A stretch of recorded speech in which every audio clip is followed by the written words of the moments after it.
To the channel. आज हम section 148 के नोटिस के बारे में बात करेंगे। इस पूरे सेशन में हम 148 में असेसमेंट कैसे होता है, असेसमेंट और रीअसेसमेंट प्रोसीडिंग्स, उसका प्रोसीजर कैसे होगा और उसमें हमें क्या करना है। सेक्शन 148 के नोटिस आजकल इतने कॉमन है, डिपार्टमेंट के पास इंफॉर्मेशन का डेटाबेस बहुत ही अच्छा है, बड़ा है। तो डिपार्टमेंट के पास जैसे जैसे फिगर्स सॉर्ट आउट होके आती हैं, उनका कंप्यूटर सिस्टम उसे कैच करता है, फिर वो मैच करता है आपकी आईटीआर के साथ, एंड उसमें आपकी वो इन्फॉर्मेशन नहीं नज़र आती है जो उन्हें मिली है फ्रॉम अदर सोर्सेज। तो उसके बाद फिर वो आपके ऊपर असेसमेंट प्रोसीडिंग्स, या अगर टाइम निकल चुका है, 3 ईयर्स पास हो चुके हैं, तो वो reassessment proceedings, that means section 148 के नोटिस में उसे आपको कॉल फॉर करेंगे। तो ये पूरा प्रोसेस कैसे होता है, क्यों होता है और इसमें हमें क्या करना है, कहाँ कहाँ पे रिप्लाईज देनी है, कैसे देनी है, हम इस सेशन में उसी के बारे में बात करेंगे। थोड़ा सा टेक्निकल एंड प्रैक्टिकल दोनों ही चीज़ें हम इस सेशन में कवर करेंगे। आपको मेरे साथ एंड तक बने रहना है सो दैट हम इस टॉपिक का कोई भी चीज़ मिस ना करें। सेक्शन 148 के नोटिस के बारे में जान लेते हैं। सेक्शन 147 जो इनकम टैक्स का है, वो असेसिंग ऑफिसर को पावर देता है कि वो किसी के भी इंडिविजुअल के आईटीआर को कॉल फॉर कर सकता है, वो आपके इनकम टैक्स रिटर्न को पिक कर सकता है रीअसेसमेंट के लिए। अगर उसे कहीं भी लगता है कि आपकी जो इनकम है जो आपने आईटीआर में दिखाई है वो एस्केप हो रही है, तो अगर वो एस्केपमेंट वाले क्लॉज में आ जाता है, डिपार्टमेंट को लगता है कि आपकी इनकम एस्केप हो गई है असेसमेंट होने से, उस पर टैक्स नहीं दिया गया है, तो फिर वो आपके ऊपर 147 की पावर्स यूज़ करेंगे एंड एज पर सेक्शन 148 वो आपको नोटिस भेजेंगे। So let us read it. As per section 147 of the Income Tax Act, the Income Tax Department has the power to reassess an individual's previously filed income tax returns. अगर आपने file कर दिया है return तो वो आपका reassessment में ले लेंगे। The assessing officer could pick your income tax return for reassessment subject to some predefined criteria. अब predefined criteria क्या है वो भी बात करेंगे, जो कि सबसे important crux है इस पूरे 148 के proceedings की। Section 148 notice is a notice issued by the income tax officer to reassess the taxpayer's income tax return. Regular assessments 143 का जो रेगुलर असेसमेंट है 143(2) में जो होता है, नोटिस आता है, इंटीमेशन जो आपको सेंड की जाती है, वो रेगुलर असेसमेंट है। अभी हम इस वाले सेक्शन में 148 के रीअसेसमेंट के बारे में बात करेंगे। If they disagree with taxpayers' assessment and believe that some income has not properly assessed, finance act 2022 introduce section 148 ए जो है प्रोसेस, ये फाइनेंस एक्ट 2022 ने इंट्रोड्यूस किया था। इसमें काफ़ी सारे पुराने लूप होल्स जो थे उसे कवर अप करने की कोशिश की। ये पूरा सिस्टम क्या है, प्रोसेस क्या है, प्रोसीजर क्या है, हम देखते हैं अपने नेक्स्ट आने वाली स्लाइड्स में। Which requires the assessing officer to conduct an inquiry and give the tax payer an opportunity to explain their case before issuing a notice under section 148। पहले का सिस्टम ऐसा था, prior to amendment, finance act 2022 ने जो amendment किया उससे पहले department को अगर लगता था कि 148 में आपका केस खोलना चाहिए, रीओपन करना चाहिए, रीअसेसमेंट में लाना चाहिए, तो वो इमीडिएटली आपको एक नोटिस भेज देते सेक्शन 148 का कि हमें ऐसा लगता है। रिकॉर्ड रीजंस वो रिकॉर्ड कर लेते थे अपने पास, और नोटिस में वो रिकॉर्डेड रीजंस लिखते भी नहीं थे, हमें मांगना पड़ता था। पर अब वो पूरा सिस्टम बदल दिया है, क्योंकि फिर वहाँ पे बहुत सारे आगे जाके लिटिगेशंस में वो नोटिस क्वॉश हो जाते, एंड वो पूरा जो मशीनरी इन्वॉल्व थी पूरे प्रोसेस में, एंड जो पूरा टाइम, रिसोर्सेज, एनर्जी जो लगी, वो सब आगे जाके लेवल पे, यानी ITAT या हाई कोर्ट लेवल पे वो कॉस्ट हो जाता नोटिस। इस वजह से एन्यूअल कर देते वो पूरे असेसमेंट को। तो इसीलिए इसको फिर अमेंडमेंट लेके आए, सो दैट असेसी को भी एक बेनिफिट मिल जाए एंड असेसिंग ऑफिसर को भी ये पता हो कि उसे ये पहले रिकॉर्डेड रीजंस बताने हैं, उस पर अगर असेसी को ऑब्जेक्शन है तो फिर वो आगे 148 का नोटिस इशू करना है नहीं करना है वो आगे डिसाइड करेंगे। तो पहले जो डायरेक्टली 148 का नोटिस आता था, अब 148 का नोटिस ना आके सेक्शन 148A में पहले वो रिकॉर्डेड रीजंस को आपके सामने लिखेंगे एंड शो कॉज करेंगे कि आपके ऊपर असेसमेंट क्यों नहीं होना चाहिए। अब 148 का जो पूरा प्रोसेस है वो भी हम इसी में देखेंगे. अब notice to the tax payer under section 148A B. The assessing officer must issue a notice to the taxpayer under section 148A. 148 में आपको नोटिस आएगा जिसमें शो कॉज करेंगे वो providing information and adverse material. Show cause करेंगे, बताएंगे आपको कि ये एडवर्स मटेरियल आपके अगेंस्ट मिला है जिससे पता चलता है कि आपकी इनकम जो है has escaped assessment. The tax pair can respond with their own material and evidence. उस शो कॉज नोटिस के अगेंस्ट आपको रिस्पॉन्ड करना है. If the income tax officer has information that the taxpayer has undisclosed income for a specific assessment year, the officer must give the taxpayer a chance to provide an explanation before issuing such a notice. 148 का notice issue करने से पहले वो आपको section 148A में process के तहत वो आपको शो कॉज करेंगे कि आपके अगेंस्ट हमको ये एडवर्स मटेरियल मिला है, तो फिर आप हमें बताइए कि आपके अगेंस्ट क्यों ना यूज़ किया जाए और आपको 148 में क्यों ना आपका रीअसेसमेंट किया जाए. The tax payer has a right to be heard. ये नोटिस, ये प्रोसेस इंट्रोड्यूस करने का सबसे इम्पॉर्टेंट रीज़न ही ये है कि टैक्स पेयर को आपको सुनना है. यूँ नहीं कि नोटिस भेज दिया और असेसमेंट रीअसेसमेंट प्रोसीडिंग स्टार्ट कर दी. इस वाले प्रोसेस में जब वो आपके अगेंस्ट आपका एडवर्स मटेरियल आपको ये सामने रखेंगे कि ये आपका हमें इन्फॉर्मेशन मिला है, इसमें आपकी इतनी इनकम है जो आपने आईटीआर में दिखाई नहीं है, वहाँ पे आपके पास राइट है, आप असेसिंग ऑफिसर के सामने अपीयर हो सकते हो या लिखित में ई फाइलिंग के थ्रू आप जवाब दे सकते हो कि वो जो मटेरियल उनको मिला है वो आपके लिए है या नहीं है, या आपने उसे कैसे अकाउंट फॉर किया है, या आपने कंसिडर किया है अपने आईटीआर में या नहीं किया है. ये सारी इन्फॉर्मेशन से आप अपने असेसिंग ऑफिसर के सामने प्रेजेंट हो सकते हो या ऑनलाइन आप इसमें रिप्लाई दे सकते हो. सबसे पहले मैं आपको प्रैक्टिकल, क्योंकि हम इस टॉपिक में प्रैक्टिकल के बारे में भी बात करेंगे, तो मैं आपको सेक्शन 148 के नोटिस पे लेके चलती हूँ. So here we have the section 148 का नोटिस, शो कॉज नोटिस. देखिए ऊपर ये रेगुलर असेसिंग ऑफिसर ने नोटिस भेजा हुआ है. And if you see this, तो इसको थोड़ा सा छोटा कर लूँ so that we get to know, पूरी स्क्रीन के सामने आ जाए. Okay, so now we have notice under, ऐसा नोटिस आएगा आपके पास. पैन नंबर, असेसमेंट ईयर दिया गया होगा, डेट दी है 16 जनवरी 2023. And then whereas I have information, इस वाले नोटिस में वो आपको बताएंगे कि उनके पास कौन सी इन्फॉर्मेशन है. Whereas I have information which suggest that income chargeable to tax for the assessment year 2016-17 has escaped assessment. अब 2016-17 की बात हम कर रहे हैं, नोटिस आया है 2023 में, तो यहाँ पे सबसे इम्पॉर्टेंट होता है कि आप चेक कीजिए कि जो आपका जो नोटिस आया है वो with in the time frame है कि नहीं.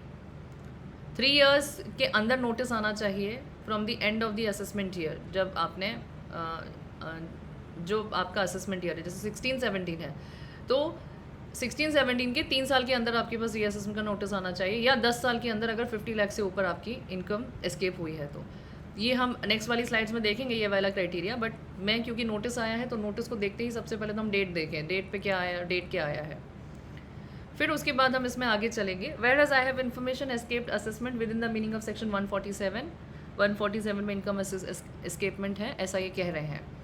The details of the information inquiry conducted on which reliance is being placed along with supporting documents are enclosed with this notice. Yes, this is the purpose. यही purpose है 148 वाला procedure introduce करने के लिए. Finance act ने जो ये process introduce किया है, यही प्रोसीजर है, सो दैट ये जो डॉक्यूमेंट्स हमारे जो अगेंस्ट यूज़ कर रहे हैं या इन्फॉर्मेशन जो हमारे अगेंस्ट यूज़ कर रहे हैं जिसकी वजह से हमारा रीअसेसमेंट करना चाहते हैं, तो वो हम उसके अगेंस्ट में अपने डॉक्यूमेंट्स या अपने फैक्ट्स को प्रेजेंट कर सकें ताकि ये इसी लेवल पे क्लोज हो जाए.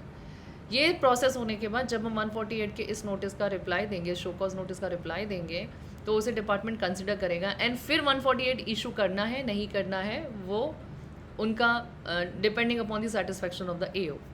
सो you are required to show cause as to why in view of the details contain in enclosure. इसमें एक एनक्लोजर है जो मैं अभी आपको दिखा दूंगी. Mentioned in point number 1 above, a notice under section 148 should not be issued. They are asking, they are show causing. Why notice should not be issued?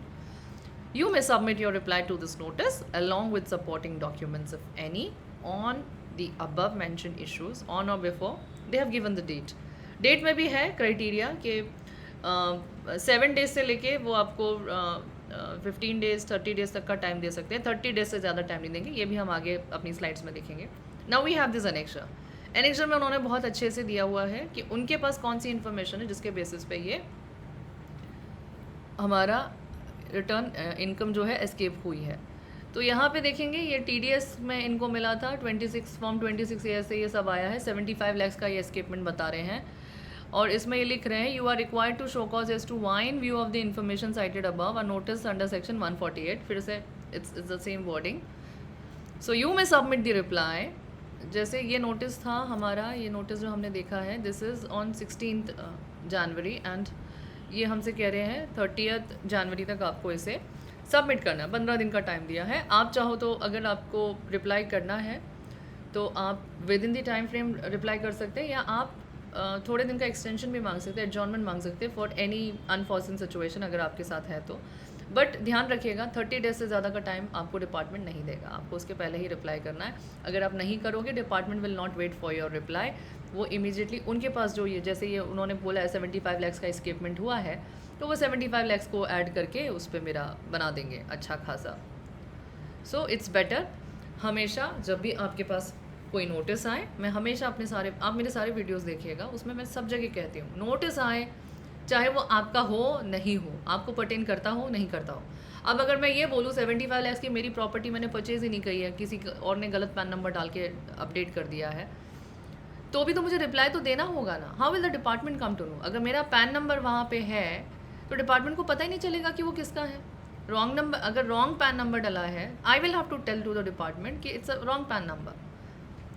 So in this case we have to make a reply. हर किसी में आपको reply करना है. मेरे इस केस में एसएससी ने रिप्लाई नहीं किया. इस केस में मेरा जो एसएससी है वो NRI है एंड उसने रिप्लाई नहीं किया because he didn't knew about this. उसको पता ही नहीं था कि ऐसा कोई नोटिस आया है. जब तक उसको पता चलता तब तक तो सारा काम हो चुका था. वो भी हम आगे डिस्कस करेंगे कि हमें क्या करना है. So first and the foremost important thing that you have to do is you have to make a reply. जो भी इन्होंने फैक्ट्स इस नोटिस में मेंशन किए हैं इसका आपको रिप्लाई देना बहुत ज़रूरी है. अगर आप रिप्लाई नहीं देंगे तो आप समझ लीजिए कि next process is on. Okay, तो अब हमारे पास नोटिस अंडर सेक्शन 148 है. After considering the tax payers response income tax officer will decide whether to issue a notice for reassessment. If the officer decides to reopen the case, they must provide a copy of the order and a notice under section 148 to the taxpayer. तो अब ये हमारा next process हो गया. सबसे पहला था show cause notice जिसमें वो रीजंस देते हैं एंड उसमें उसका हमको रिबर्ट करना है या तो फिर हमें उसे एग्री करना है. जैसे ही हमारा वो आ जाता है हमने नोटिस का रिप्लाई करते हैं, वो income tax department assessing officer उसको चेक करेगा and if it is satisfied तो इफ़ ही सेटिस्फाइड और ही इज़ नॉट सेटिस्फाइड वो स्पीकिंग ऑर्डर पास करेंगे. स्पीकिंग ऑर्डर कैसे होते हैं वो भी हम देख लेते हैं. I will show you this order. Okay, now this is the order. इन्होंने लिखा है कि इन्होंने किससे स्पेसिफाइड डेजिग्नेटेड अथॉरिटी से इनको भी परमिशन लेनी पड़ती है असेसमेंट करते समय. तो यहाँ पे if you see order under clause D of section 148A, ये 148 के नोटिस को इशू करने से पहले ऑर्डर है. अब क्योंकि मैंने आपको बताया था और ये जो ऑर्डर की डेट आ रही है दिस इज़ 28 ऑफ फरवरी. 30 जनवरी तक हमें रिप्लाई देना था, हमने दिया नहीं है. तो बाय 28 ऑफ फरवरी हमारा ये ऑर्डर उन्होंने हमें डिस्पैच कर दिया है. एंड क्योंकि हमने रिप्लाई नहीं दिया तो silence tantamounts to acceptance, ये बहुत ही फेवरेट लाइन है इनकम टैक्स डिपार्टमेंट की. अगर आप रिप्लाई नहीं करोगे तो उनके पास जो भी इन्फॉर्मेशन है उसको वो फाइनल मान के उसके अकॉर्डिंग आपका असेसमेंट कर देंगे. So now order under clause D. अब ऑर्डर आ चुका है. ऑर्डर में इन्होंने जो कि हमने सोचा था वैसा ही हुआ है. क्योंकि हमने रिप्लाई नहीं किया दैट मीन्स उन्हें यही लगता है कि हमारी जो इनकम है वो up to from 75 lakh rupees से वो एड ऑन होनी चाहिए, एस्केप हो गई है. सो उसका रीअसेसमेंट होना चाहिए. एंड क्योंकि amount is more than 50 lakhs इस केस में, so it can go up to 10 years. So अगर वो विद इन 3 ईयर्स के अंदर उन्होंने मुझे नोटिस नहीं भी दिया है तो विद इन 10 ईयर्स दे सकते हैं बिकॉज मेरा जो अमाउंट ऑफ एस्केपमेंट है that is going above 50 lakhs. In case of the SSE, specific information was flagged as per risk management strategy formulated by the CBDT through Insight software under the head RMS non-filing of return. अब इनके पास ये इतने सारे softwares हैं जिसमें ये data को data mining करते हैं, डेटा एनालिसिस करते हैं, डेटा को इधर उधर डाल के उसको मैच करते हैं, एंड जब वो किसी भी क्राइटेरिया में फिट नहीं होता है तो फिर वो नोटिस आ जाता है, एंड जैसे कि ये वाला नोटिस आया है. Okay, we are moving ahead. As per the specific information, the SSC has carried out following transactions during the financial year 2015-16 relevant to assessment year 2016-17. तो आप देखेंगे इसमें लिखा है TDS statement payment of consideration. इसमें लिख कर आ रहा है कि हमने एक इमूवेबल प्रॉपर्टी परचेज़ की है 75 लाख्स की, एंड क्योंकि हमने ITR फाइल नहीं किया है तो ये असेट को इन्होंने बहुत ब्यूटिफुली, देखो नोटिस भी बहुत ब्यूटिफुली ड्राफ्ट किया है. It is further notice that the SSC has not filed income tax return 16-17 assessment year में, इसीलिए in absence of return of income the source of transaction cum sum generated out of the above transaction mentioned in para 1 supra remain unexplained. So unexplained हो गया, so escapement. So the provisions of section 149(1)(b) along with explanation is produced herewith. No notice under section 148 shall be issued for the relevant assessment year. इन्होंने हमें criteria भी दे दिया है कि हमने आपका क्यों सेलेक्ट किया है, क्योंकि आपका 3 इयर्स क्रॉस ज़रूर हो गया है बट 10 इयर्स के अंदर है, और क्योंकि आपकी इनकम जो है वो 50 लाख रुपीज़ से ऊपर है एस्केपमेंट में. ओके, तो उसके बाद इन्होंने ये भी लिखा है कि you were given an opportunity of being heard, and आपने उस अपॉर्चुनिटी को अवेल किया नहीं है. इसमें लिखा है, देखिए, the SSC was required to furnish reply on before 30th of January with documents in support of the submission. In response to the notice, the SSC did not furnish any reply.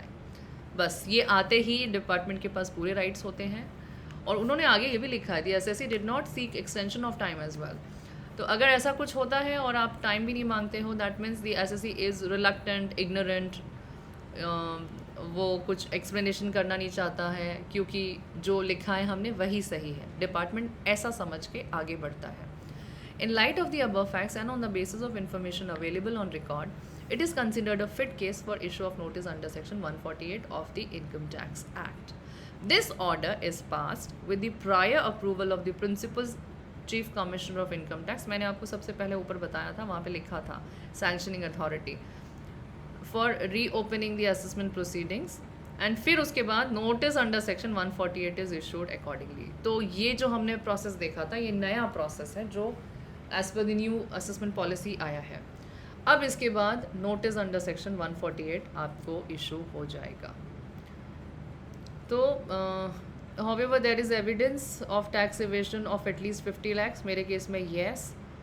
तो beyond 3 years भी आ सकता है. तो अगर मैं सबसे पहले हमें नोटिस में चेक करना होता है कि हमें जो date of issue of notice आया है वो कब का है.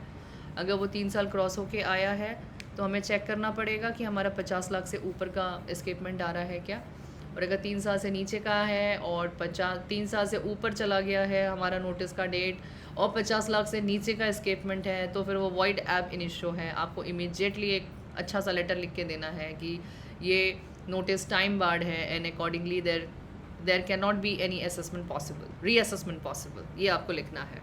ध्यान रखिएगा, कभी भी नोटिस आता है you have to be very careful, read it from the top till the bottom. Notice की डेट को ज़रूर ध्यान दीजिए, एंड ये प्रोसेस कंपलसरी है फॉलो करना डिपार्टमेंट के लिए. उन्हें 148A(B) में नोटिस आपको भेजना है, 148A(D) में आपका ऑर्डर पास होगा, उसके बाद ही वो नोटिस अंडर सेक्शन 148 आपको देंगे, उसके पहले नहीं. So you have to be very careful.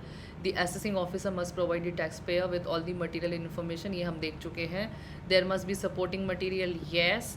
Simple assertion, this is important. A simple assertion is not enough to validate the issuance of notice under section 148A. अब यहाँ पे simple assertion का बहुत ही वाइड मीनिंग है. अब इसमें मैं अगर अपने केस में आर्ग्यू करना चाहूँ, मैं ये बोलूँ कि आपके पास सिर्फ TDS वाले 26 ईयर्स से ये इन्फॉर्मेशन कोलेट होके आई है, आपने खुद का कोई होमवर्क नहीं किया है, whether it has really escaped the assessment. There's no homework done and you have sent me a notice इतना बड़ा अमाउंट 75 lakhs का आपने एडिशन का मुझे एक नोटिस भेज दिया है. So this simple assertion, but I am not fighting. हम चाहे तो इस वाले पॉइंट को भी आर्ग्यू कर सकते हैं बहुत अच्छे तरीके से कि this is an invalid assessment, but then मेरे पास क्योंकि मेरिट्स भी बहुत स्ट्रॉन्ग है तो मैं इस वाले को स्ट्रेस नहीं कर रही हूँ. पर अगर आपके पास कोई भी ऐसी चीज़ हो कि आपको इस पर स्ट्रेस देना, यस आप वैलिडली इस पर स्ट्रेस दे सकते हो कि आपको कहीं से कुछ इन्फॉर्मेशन मिली एंड आपने without doing any study on it you have just sent a notice and ये फ्यूटाइल नोटिस है. मैं अपने केस में भी बोल सकती हूँ ये एक फ्यूटाइल नोटिस है and this is not going to happen. बस यहाँ पे दिक्कत ये हो गई है कि हमारे इस क्लाइंट ने इमीडिएटली नोटिस आते ही इसका रिस्पॉन्ड बैक नहीं किया, अदरवाइज इमीडिएटली हम क्लोज कर सकते थे. But now the problem is since there is an order and there is 148 का नोटिस, तो असेसमेंट इसका होगा. सो नाउ जो मुझे फर्स्ट लेवल पे ही पहले प्रोसेस में ही मुझे जो आंसर्स देने थे वो अब मुझे सेकंड लेवल पे देना पड़ रहा है. इससे लिटिगेशन का कॉस्ट भी बढ़ता है एंड मेरा टाइम भी एक्सटेंड होता है. So you have to be very cautious. The moment you receive the notice make sure that you are going to reply to it. The assessing officer is required to consider tax payers reply, जो मैंने अभी आपको बताया. फिर उसमें वो एक ये तो 148A का शो कॉज नोटिस है, उसके बाद वो आपको ऑर्डर पास करेंगे. If the tax pair request a personal hearing, yes personal hearing is the right. ये हमारा राइट है, कॉन्स्टिट्यूशनल राइट है हमारा कि हम अपने पर्सनल हियरिंग की रिक्वेस्ट डालें and department cannot deny it. इस पर बहुत डिबेट्स हो चुके हैं, बहुत इश्यूज आ चुके हैं, but then the final moral of the story is department cannot deny a personal hearing. Cross verification of a third party, definitely अगर थर्ड पार्टी से इन्फॉर्मेशन आई है तो उसका जिसके बेसिस पे इन्होंने हमें रीअसेसमेंट का नोटिस दिया है तो हमें उसको क्रॉस एग्जामिन करने का पूरा मौका मिलना चाहिए. और a statement from a third party. The assessing officer must provided with the approval of the specified authority. Okay. Any notice issued under section 148 after that date without following the procedure under section, मैंने आपको बता दिया 148 का procedure final आपको income tax department ने follow करना है. अगर वो नहीं करेंगे तो पूरी की पूरी प्रोसीडिंग्स इनवैलिडेट हो जाएगी. The courts have consistently emphasized that the procedure outlined in section 148 must be strictly followed in accordance with the legislative intent. ये नया सेक्शन इंट्रोड्यूस करने का यही इंटेंट था कि 148 में रीअसेस होने से पहले मौका मिलना चाहिए एसएससी को वो सारे जो भी क्लॉजेज ये हमारे अगेंस्ट यूज़ करना चाह रहे हैं उसको रिवर्ट करने का. So this is the legislative intent. And after receiving the order and notice under section 148, order के बाद नोटिस आता है. पहले ऑर्डर आएगा 148A का जो मैंने अभी आपको बताया. The tax payer needs to file the income tax return. जैसे ही सेक्शन 148 का नोटिस आता है उसके बाद आपको आपका ITR फाइल करना होता है in response to notice under section 148. अब नोटिस अंडर सेक्शन 148 पे आ गए हम. तो जैसे हमने देखा था फरवरी में हमारा 148A का ऑर्डर पास हो गया. उसके बाद इमीडिएटली डिपार्टमेंट ने हमें नोटिस अंडर सेक्शन 148 भेज दिया है बहुत ही प्यार से, जिसका भी रिप्लाई हमको बहुत ही आराम से देना होगा. If you see this, let me fit this to the screen. Okay, so here I have the following information. उसने अब आपको 148 का प्रॉपर नोटिस दिया हुआ है. Information in accordance with the risk management strategy formulated in this regard, suggesting that income has escaped assessment. तो ये उन्होंने दिया हुआ है एंड अब ये नोटिस आ चुका है. सो इस नोटिस में सेक्शन 148 के नोटिस में आपको see this last line, if therefore I propose to assess or reassess such income or recompute the loss or the depreciation allowance or any other allowance or deduction for the assessment year 16-17, and I hereby require you to furnish within 30 days from the service of this notice a return. 148 का जब भी notice आता है तो वो आपको return भरने के लिए बोलते हैं इन रिस्पॉन्स टू सेक्शन 148 का नोटिस. तो ये अब हमारा 148 का नोटिस हमको आ गया है एंड हमारा रीअसेसमेंट प्रोसीडिंग स्टार्ट हो चुका है. इसको अवॉइड करना है. अगर आपको ये नोटिस 148 का नोटिस अवॉइड करना है देन प्लीज़ मेक श्योर कि जब 148A का नोटिस आपके पास आए, शो कॉज आए, तो आप उसका सारी डिटेल्स के साथ जी जान के साथ उसका रिप्लाई तैयार करें. रिप्लाई कैसे ड्राफ्ट करना है मैं वो भी बताऊंगी आपको. मेरे साथ आपको एंड तक रहना है। टेक्निकल सेशन है but we are going to make it practical also, technical and practical, so that एक ही सेशन में आपको पता चल जाए कि पूरा ये है क्या। Section 148, replying to notice under section 148। In case you are satisfied with reasons to believe which was recorded by the assessing officer, file the return at the earliest. In the case already filed, send the copy to the assessing officer. In case you are filing the income tax return in response to notice issued under section 148, ensure that you file it after performing proper due diligence. ये बहुत ज़रूरी है कि जब आप 148 के notice के against ITR file कर रहे हो तो आप कोई भी चीज़ मिस नहीं कर सकते हो। जो पहले मिस हो गई है, गलतियाँ हो गई हैं, वो आप यहाँ पे कवर अप कर सकते हो, बट यहाँ गलती कर दोगे तो कहाँ कवर अप करोगे? No other chance. इसीलिए प्रॉपर ड्यू डिलिजेंस, सारे इनकम एक्सपेंडिचर सबको अच्छे से देख के फिर आप इसको ITR को फाइल कीजिए। In case you miss reporting any of your income correctly, then it could result in unnecessary penalties.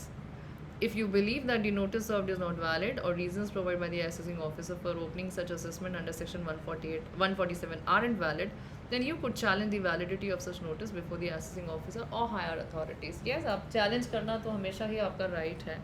You can always say that department जो आपके against proceedings initiate कर रहा है that is invalid, but then you should always have a valid ground for doing so.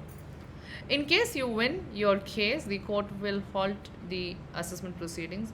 बहुत सारे लोग यहाँ पे तो केस लड़ते ही हैं, पैरेलली रिट फाइल कर देते हैं हाई कोर्ट में, जहाँ पे लीगल क्वेश्चन रेज करके उसको अगर वो फेवर में होता है SSC के तो इमीडिएटली असेसमेंट प्रोसीडिंग्स को रोक दिया जाता है। बट अगर डिसीजन आपके फेवर में नहीं गया देन असेसिंग ऑफिसर आपका रीअसेसमेंट तो कर ही देंगे। What happens if you do not respond to notice under section 148? Okay. What happens तो आपको पता ही है, ये तो मैं हर जगह कहती हूँ। अगर आप नोटिस का रिप्लाई नहीं दोगे तो क्या, डिपार्टमेंट के पास जो भी है, जो भी एस्टिमेट्स वो लगाते हैं 100%, 200%, 300% इनकम, वो सब वो ऐड करके आपका बढ़िया सा ITR बना कंप्यूटेशन रिकम्प्यूट कर देंगे वो आपकी इनकम को एंड टैक्स बना देंगे, ऑर्डर दे देंगे, order under section income escaping assessment order दे देंगे एंड फिर उसके बाद आपको उसके साथ साथ मिलता है सेक्शन 156 का नोटिस ऑफ डिमांड, जो कि बहुत डेंजरस है। जैसे ही नोटिस ऑफ डिमांड आपके पास आएगा under section 156, with in 30 days आपको उसे पे करना है, और अगर आप उसे पे नहीं कर रहे हो तो आप असेसी इन डिफ़ॉल्ट मान लिए जाओगे, और उसके बाद डिपार्टमेंट के पास पूरे पावर्स हैं कि वो आपके अगेंस्ट में रिकवरी प्रोसीडिंग्स इनिशिएट करें। टैक्स रिकवरी ऑफिसर के पास भी केसेस रेफ़र हो जाते हैं, वहाँ से ITCP प्रोसीडिंग्स इनिशिएट हो जाती हैं, which is going to give you nightmares, don't worry.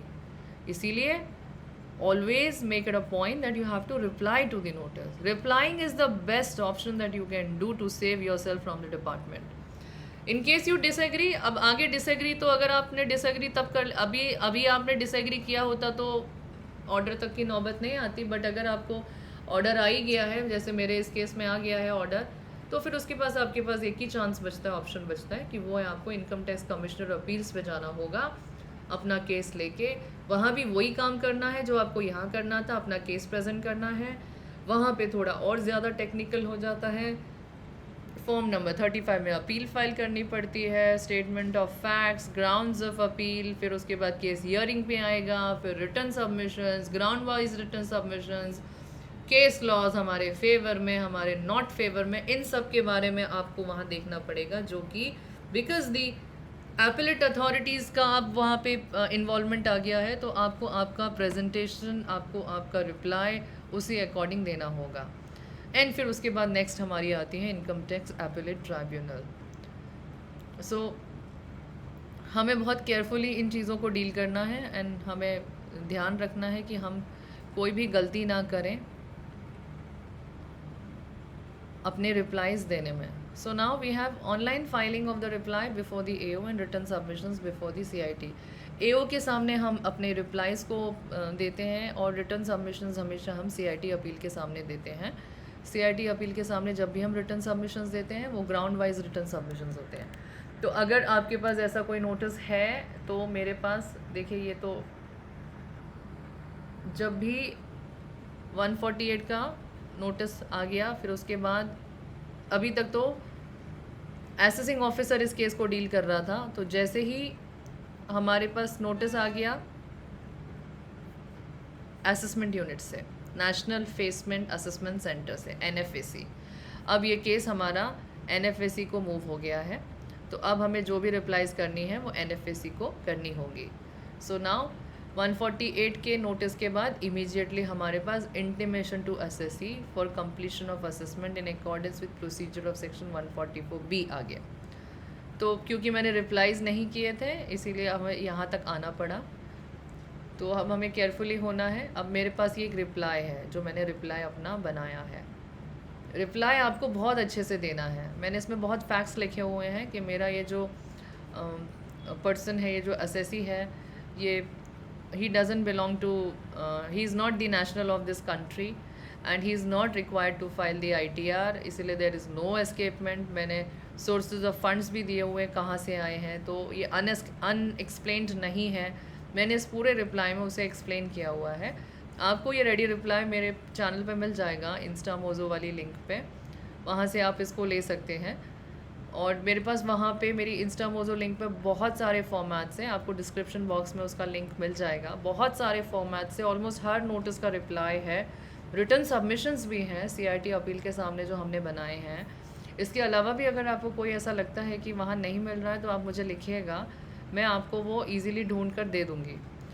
बहुत सारे व्यूवर्स मुझे बहुत कमेंट्स भी देते हैं कि ये जो भी फॉर्मेट्स मैंने सेव किए हुए हैं ये बहुत उनके काम के हैं, क्योंकि बहुत सिंपल फॉर्मेट्स हैं। ऑलमोस्ट हर नोटिस का वर्डिंग सिमिलर होता है, थोड़े बहुत फैक्ट्स इधर उधर होते हैं जिसे आप आराम से चेंज कर सकते हैं as per your needs and as per your specific situation.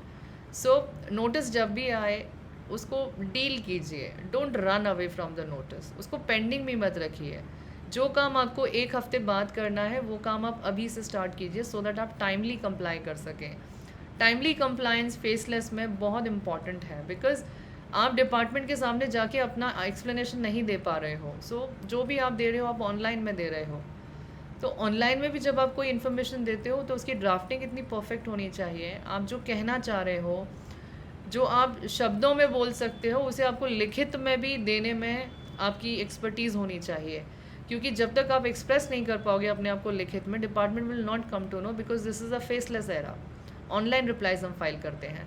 सबसे पहले नोटिस जब भी आपके पास आए उसे अच्छे से रीड कीजिए, अंडरस्टैंड कीजिए कि किस पर्पज़ से, क्यों, इसके पीछे क्या लॉजिक हो सकता है डिपार्टमेंट का, एंड फिर आप रिप्लाई फाइल कीजिए।